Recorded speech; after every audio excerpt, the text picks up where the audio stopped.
বন্ধুরা, আজকের ভিডিওতে আমি তোমাদের সঙ্গে শেয়ার করব সম্পূর্ণ নিরামিষ মাশরুম রেসিপি। মাশরুম একটা এমন খাবার যেটা স্বাস্থ্যের জন্য ভীষণ উপকারী। তো মাশরুম অবশ্যই বাচ্চা থেকে বড় সবারই খাওয়া প্রয়োজনীয়। তো মাশরুম অনেকেই খেতে ভালোবাসে, আবার অনেকেই এটা খেতে চায় না। তো ভালো করে রান্না করলে সবাই খাবে। যারা নিরামিষ খাও তারা অবশ্যই খেতে পারো। তো আমি এখানে একটা কৌটো মাশরুম নিয়ে নিয়েছি। এখানে 400 গ্রামের একটা কৌটো। এই কৌটোটা কেটে আমি নিয়ে নিলাম। এর ভেতরে 200 গ্রাম পরিমাণে রয়েছে। আমি কেটে নিচ্ছি। মাশরুমগুলোকে 2 ফালি করে নিচ্ছি। যদি একটু বড় সাইজের হয় তাহলে 4 ফালি করে নিতে পারো, আর যদি খুব ছোট সাইজ হয় তাহলে আস্তই রান্না করতে পারো। এখন আমি মাশরুমটাকে একটু পরিষ্কার জল দিয়ে ধুয়ে নিচ্ছি। তো পরিষ্কার করে ধুয়ে নিয়ে তারপর এটা জল দিয়ে দেবো এর মধ্যে, দিয়ে এটাকে 2 থেকে 3 মিনিট ফুটিয়ে নেব। চুলায় বসিয়ে দিলাম, দিয়ে ফুটিয়ে নিচ্ছি। তো একটু লবণ এর মধ্যে দিয়ে দিলাম, দিয়ে ভালো করে ফুটিয়ে নেব। এখন একটা স্ট্রেনারের মধ্যে ঢেলে দিচ্ছি জলটাকে ঝরিয়ে নেওয়ার জন্য।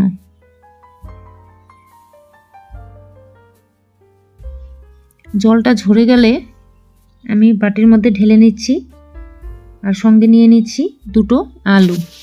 ডুমো ডুমো করে কেটে নিয়েছি আলু দুটোকে। আর এখন আমি কড়াই বসিয়ে দিলাম। কড়াইতে দিয়ে দেবো 2 চামচ মতো সর্ষের তেল। তোমরা এটা রিফাইন্ড অয়েলেও রান্না করতে পারো, আর বাটার দিয়েও রান্না করতে পারো। তো এখন আমি নেড়ে চেড়ে আলতো করে একটু ভেজে নেব। খুব বেশি কটকটে করে ভাজার প্রয়োজন হবে না, একটু নেড়ে চেড়েই উঠিয়ে নেব। ভাজা হয়ে গেছে, এবার আমি মাশরুমগুলোকে তুলে নিচ্ছি।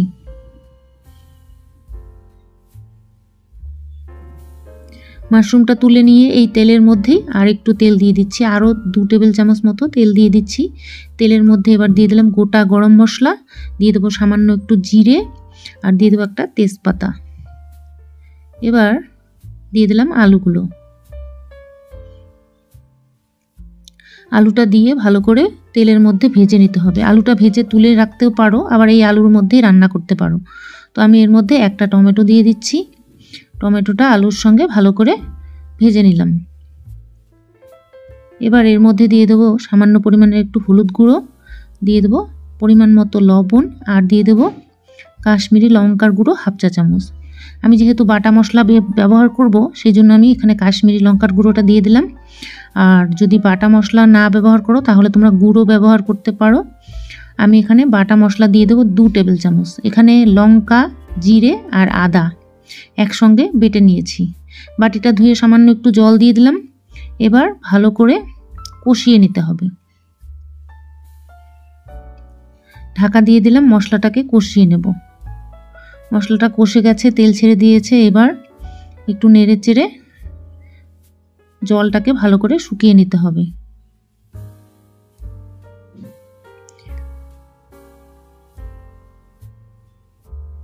মশলাটা কষে গেছে, আমি দিয়ে দিলাম এখানে কিছুটা জল। আমি মাশরুমটাকে এই মশলার সঙ্গে কষাবো।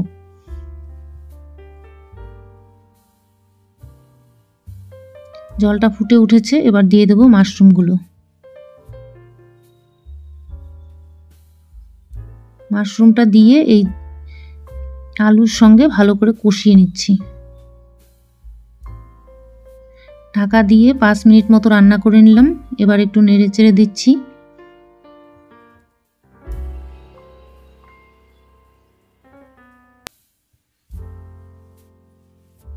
এখন আমি ঝোল দিয়ে দিচ্ছি।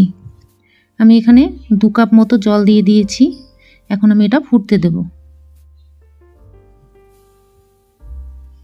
ফুটে উঠেছে, এবার কিছুক্ষণ রান্না করে নিতে হবে। এর মধ্যে দিয়ে দিলাম সামান্য পরিমাণের একটু চিনি। চিনিটা তোমরা দিতেও পারো, নাও দিতে পারো, তবে দিলে একটু ভালোই হবে। আর দিয়ে দিলাম 1/2 চা চামচ গরম মশলা বাটা। তোমরা এখানে গুঁড়ো গরম মশলাও ব্যবহার করতে পারো। আর 1 চা চামচ দিয়ে দিলাম বাটার। বাটারটা তোমরা অপশনাল, নাও দিতে পারো, তবে নিরামিষ রান্নায় বাটার দিলে ভালো লাগে। তো এবার আমি চুলার আঁচটা বন্ধ করে দিচ্ছি। নামিয়ে নিলাম। তৈরি হয়ে গেল আমাদের সম্পূর্ণ নিরামিষ মাশরুম রেসিপি। এই মাশরুম কিন্তু আমাদের শরীরের জন্য ভীষণ উপকারী। এটা প্রচুর পরিমাণে প্রোটিন রয়েছে এর মধ্যে। বাচ্চা থেকে বড় সবারই খাওয়া প্রয়োজন।